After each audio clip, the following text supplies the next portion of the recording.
I tripped and fell at your property. I'm suing. Oh, I'm sorry to hear that you fell. I'll put my insurance company on notice. You know, we could just work together to resolve this. No, by the time I'm done with you, I'll own this property, your fancy house, and I'll be driving your shiny BMW. Look, scammy people like you, don't frighten me. You want to go that route? Bring it on. I'm protected. Wait, protected?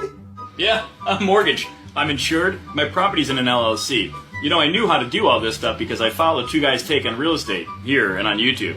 And by the way, I'll be sure to honk at you when I pass you in my BMW.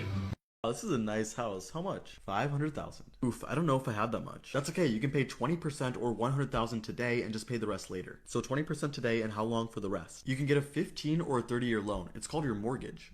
My shoe has a tear. Can I get a new pair? You bought that almost 2 years ago. There's nothing we can do since it's been over 60 days. She has no idea, I know. Watch this. I'm not talking about the 60-day return policy. I've actually read your terms, and I know that as long as it's been less than 2 years since the manufacture date found here, it's covered under the warranty. And Nike will either give me a brand new pair or a gift card for the same value. Oh, fine. We don't carry that one anymore, so here's your $100 gift card. Who taught you this? Erica did. She's a lawyer and reads the fine print so that I don't have to. That's why I follow her.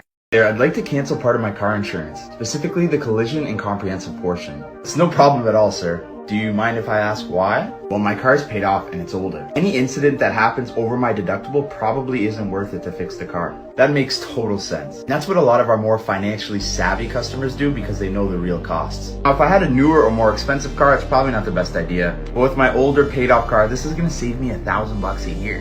Who taught you all of this? Well, I follow the New Money podcast.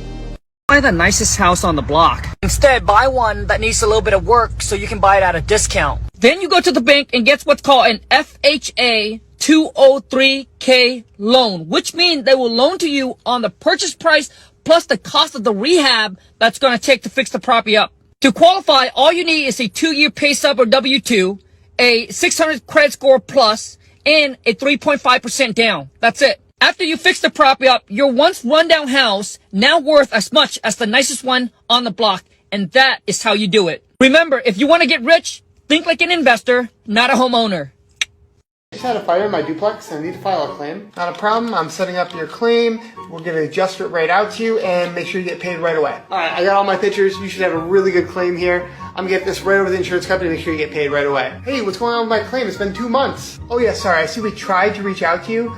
But here, we have the claim right here. Adjuster says $9,500 after your deductible. We'll give you a nice $7,000 check. I'll get that right out to you right away. $7,000? That seems really low. What about the roof? Oh, no, I see right here, the roof is fine, just normal wear and tear. I think I'm gonna have to get a public adjuster. All right, so after negotiating with the insurance company and making sure you got all those code upgrades, we're getting you a check for $42,500. Thank you so much. I'm so glad I followed Two Guys Take on Real Estate here and on YouTube. Just starting out, you're probably better flipping in an area that's got a more median priced home, like a Vegas, Phoenix, or Dallas. You're seeing a lot of investors go to those markets because they're reasonably priced, the homes are a little bit newer, people are moving there, so there's a lot going on. I personally have done hundreds of house flips, the majority of them are here in Las Vegas. Congrats, I'm giving you a raise, and now your total salary is going to be $41K a year. With all due respect, I gotta pass. But you're making $38K a year right now. Are you allergic to money? It's not that. My tax bracket right now is 12%, and the next bracket starts at $40,525, so I'll be pushed into the 22% bracket. I'd end up making less money. That's not how our tax system works, bud. What do you mean? We have a progressive system. You're only taxed on that next dollar of income. In your case, you'll only pay 22% on any dollars above $40,526. The rest of it, you still pay 12%. Oh, that makes sense. So it's always good to get a raise then. Yes, exactly. It's clearly misunderstood. 5 things about finance you weren't taught in school. That you're not supposed to save your money in the bank. What compounding interest is, what the rule of 72 is, what the 10-20 rule is, and what the 50-30-20 rule is. If you don't know what those 5 finance things are, well, you've been taught to fail. Here's something that you literally have to pay for, but you should almost never use it. If you have a car, you are probably required by law to have car insurance, which makes sense on the face of it. You might as well protect your stuff, right? Well, the thing is, if you use insurance to fix your car, they will find ways to get your money back from you. Like, say you back into a telephone pole. You use your insurance to cover the repairs. The insurance company will raise your rates, even if you weren't involved in an accident with somebody else. And the amount of money that you end up paying in premiums after filing that claim will probably be a lot more than if you paid for the repairs yourself. You ever notice how insurance companies always tend to only show people causing damage to their own car and not someone else's? Yeah, that's because that's exactly when you should not file a claim. A good rule of thumb is that you should only file a claim when you're responsible for injuring someone or causing serious damage to their property like their car. For everything else, it's way cheaper to pay for the repairs yourself. Be safe out there. Man, my iPhone 12 costs low. I'm gonna go buy the iPhone 13. I'm doing the opposite. I'm gonna get the iPhone 11 because it's on discount. I just got paid, so I went shopping and bought myself a new pair of boots. Me too, but I bought a book because I want to learn how to manage my money and eventually buy this house. I don't get to spend enough time with my family because of work, so every year I try my best to take them on an expensive vacation. Well, my family prefers quality time, so every Sunday we make sure to get together and we go out to the movies or we just cook together. So, when do you think I can retire? Well, it looks like you spent all your money trying to keep up with the Joneses, so just pay off your house and then you're gonna be able to live off Social Security.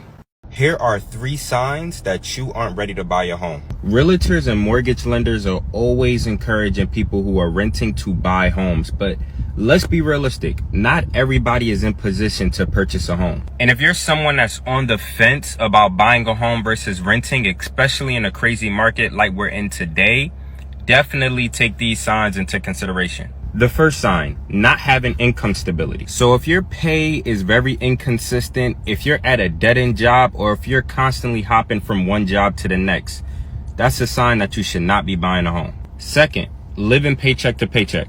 When you purchase a home, you are solely responsible for the upkeep and maintenance of your property. So even though you might be able to afford a monthly mortgage payment, if something like your roof starts leaking or a pipe burst, you have to pay for those repairs out of pocket. Part 2 coming. I just had a fire in my duplex and I need to file a claim. Not a problem, I'm setting up your claim. We're gonna adjust it right out to you and make sure you get paid right away. Alright, I got all my pictures. You should have a really good claim here. I'm gonna get this right over to the insurance company to make sure you get paid right away. Hey, what's going on with my claim? It's been 2 months. Oh yeah, sorry, I see we tried to reach out to you, but here, we have the claim right here. Adjuster says $9,500 after your deductible. We'll give you a nice $7,000 check. I'll get that right out to you right away. $7,000? That seems really low. What about the roof? Oh, no, I see right here, the roof is fine, just normal wear and tear. I think I'm gonna have to get a public adjuster. Alright, so after negotiating with the insurance company and making sure you got all those code upgrades, we're getting you a check for $42,500. Thank you so much. I'm so glad I followed 2 Guys Take on Real Estate here and on YouTube.